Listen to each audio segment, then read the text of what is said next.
Everybody feels weak at times. Everybody has emotions of insecurity. That's part of being human.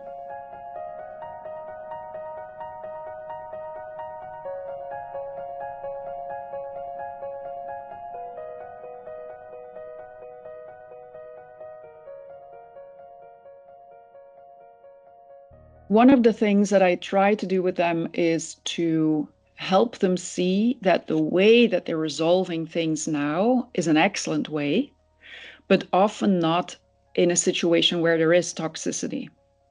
So, for example, if you are a person that explains why something needs to be done, and you are a listener, you're a really good listener, and you do this for your people, and then there's someone toxic coming in, then I try to show them by an example that they're giving me, like, if you do that with this person, what is the outcome? If you do the same thing with that person, what is the outcome?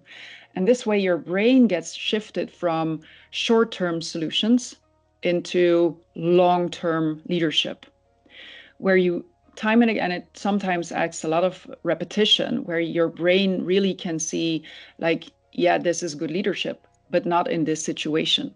I need to shift my role here. I need to become more strict. I need to call out the behavior. This way they can see what I'm doing actually fuels the toxicity.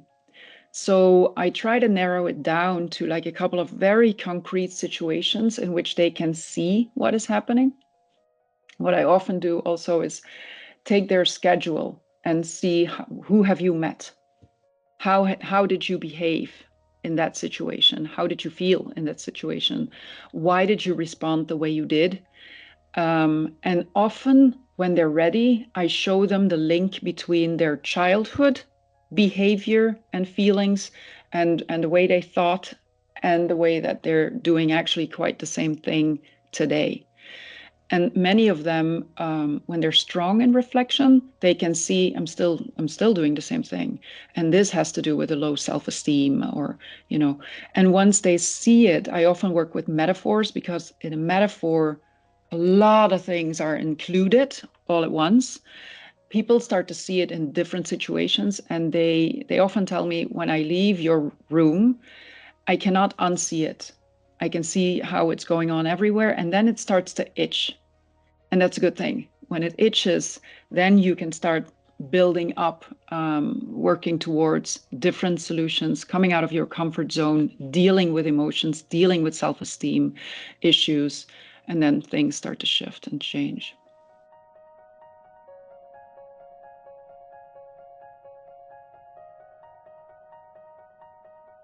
That's a difficult one for them, for sure. I mean, the rush, the anxiety, the busyness are things that really can take up so much mental space that your values just go to the background.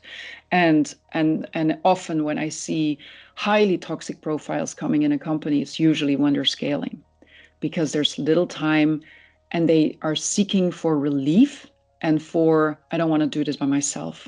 And you seem to be a person that can help me. So come in. You have a great reputation, I've heard. Just join me. They're less critical. And so that's a very dangerous context to be in when you're attracting toxic people.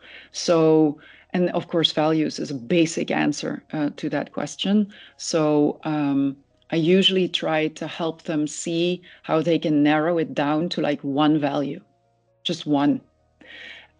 Put it on the wall of your of the meeting room, for example, and incorporate it in when you're hiring someone. Try and test if they have the same value, and use it also in evaluation. So try to evaluate people not only on results, but also on their behavior, so that you're working on long-term relationships, and keep that value like integrated. And one other thing that I would do is to have value keepers in the company.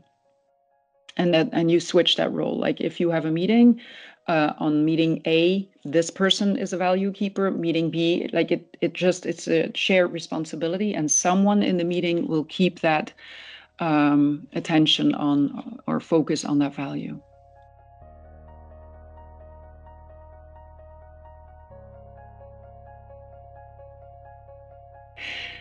The core where it all comes down to often is what we see now in latest scientific work that's been done is it's all about the self-image and the perception that if you're busy with how do I seem to come across for other people and find why they are feeling so inadequate while they're making a huge success in their business, they're still feeling insecure and full of self-doubt underneath, and help them find where that comes from and see how that pain is influencing the way they're behaving.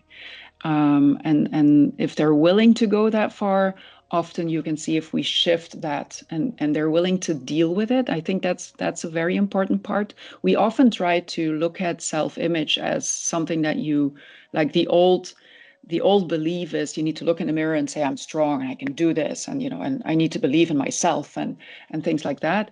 But we now know that if you do that and you get into a situation where you're not feeling secure and strong, that it even turns you into feeling weak. Like I can't uphold this. So it's me that is weak because I'm not able to be strong enough to believe this.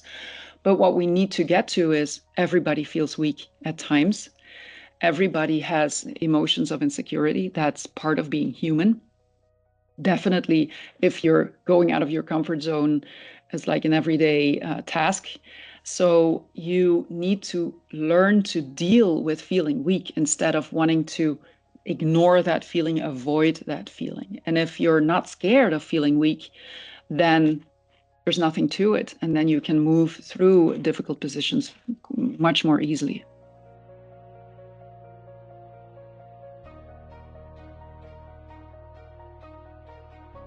I like to improve the world.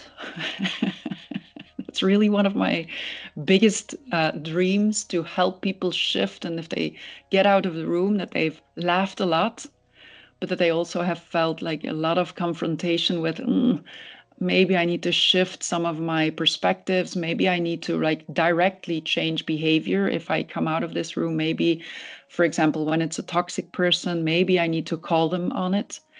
Maybe I need to track their behavior to really see what's going on, like as if I'm sticking something on them and they can't really get rid of it. And they start shifting the way that they look at things and behave immediately after.